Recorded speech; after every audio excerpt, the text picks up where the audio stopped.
දසනකාන්තී චූර්ණය සහිත ලීවර් ආයුෂ් දන්තාලේපය දත්වල ඇති ප්‍රශ්න 10ක් වලකයි. In line with the powers assigned to the President through the 1978 Constitution, President Ranil Wickremesinghe issued an extraordinary Gazette notice concluding the third session of the 9th Parliament last month, declaring the 8th of February as the starting date of the fourth session. As such, President Ranil Wickremesinghe arrived at the parliamentary complex today at around 9:40 am in order to commence the new parliamentary session. As the President presided over the House, MPs of Samagi Jana Balawegaya and Jatika Jana Balawegaya boycotted the parliament, and the group of MPs who formed the Freedom People's Alliance also left the chamber. Members of the Tamil National Alliance, Mano Ganeshan and C.V. Vigneshwaran were a few people, including seen staying in the chamber. The President then presented the government's policy statement. I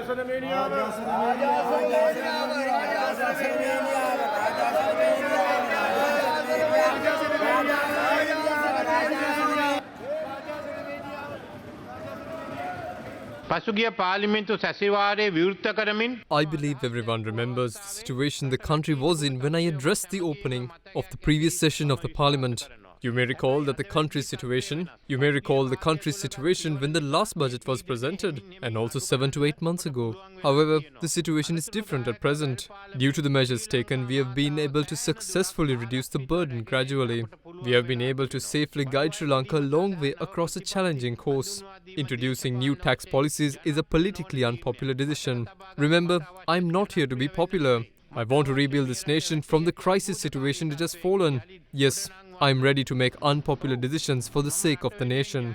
People will realize the importance of those decisions in 2 to 3 years. If the pay tax is abolished, the country will lose 100 billion. If the pay tax is abolished, the country will lose 100 billion rupees. If the tax limit is raised to 200,000 rupees, the economy will lose 63 billion rupees. The total amount that will be lost is 163 billion rupees.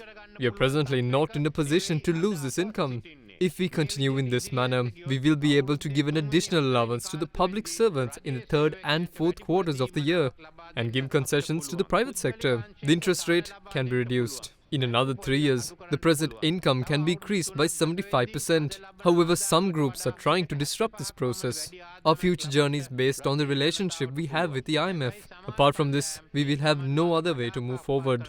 We have now reached the final stage of negotiations with the International Monetary Fund. India has agreed to debt restructuring and has extended financial assurances.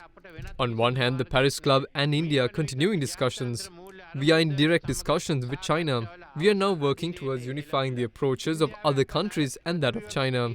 The Paris Club announced yesterday that they will extend its support for the agreement with the IMF and debt restructuring. With that announcement, we received the Paris Club endorsement. This decision for us is a great strength and courage. The international support demonstrates that we are on the right path. We have now been able to increase the foreign reserves, which had fallen to zero, up to $500 million. However, if we continue according to this plan, we can rise out of the bankruptcy by 2026. As I have been continuously appealing, if all the parties in this parliament join the process to build the country, we would be able to extricate from this crisis even earlier. Continue the path and build the country, or destroy the path and ruin the country with slow-growing politics. This is the decision before us. Sri Lanka's economy today is severely damaged. Its malaise needs to be immediately diagnosed and treated accordingly. However, people are pointing to the mistakes made by those in charge and are urging them to be punished first. However, I try to cure the malady first, after which we can then take further measures. Considering all the facts, we expect to devolve power within a unitary state. We will not take any steps that will lead to the division of the nation. Drafts are being prepared to establish a National Land Council and a National Land Policy. We envision bringing new laws regarding the implementation of powers of the provincial councils in the fields of education and health. There will be no change made to the police powers. Let's understand the difference between the state and government. Any citizen has the opportunity to democratically change governments through the elections. However, no one has the right to create anarchy in Sri Lanka. We will not let anyone create a state of anarchy in the country. We will take any steps in this regard. We will take all steps in this regard. We all should stand on the side which supports a nation and not that which is bent to destroy the country. Let's not be prisoners of the past. Let's not be prisoners of the past, but think about the future. Let's unite. If anyone wishes to have a political agenda, let's consider it after we rescue the nation. රටේ මේ අර්බුදයෙන් මුදාගත් පසු ඒ ගැන හිතමු. The parliamentary session was adjourned until tomorrow, and the debate on the speech by the head of state today is scheduled to take place tomorrow and the day after. Following the session, all the MPs gathered for a tea party, including the SJB and the TNA.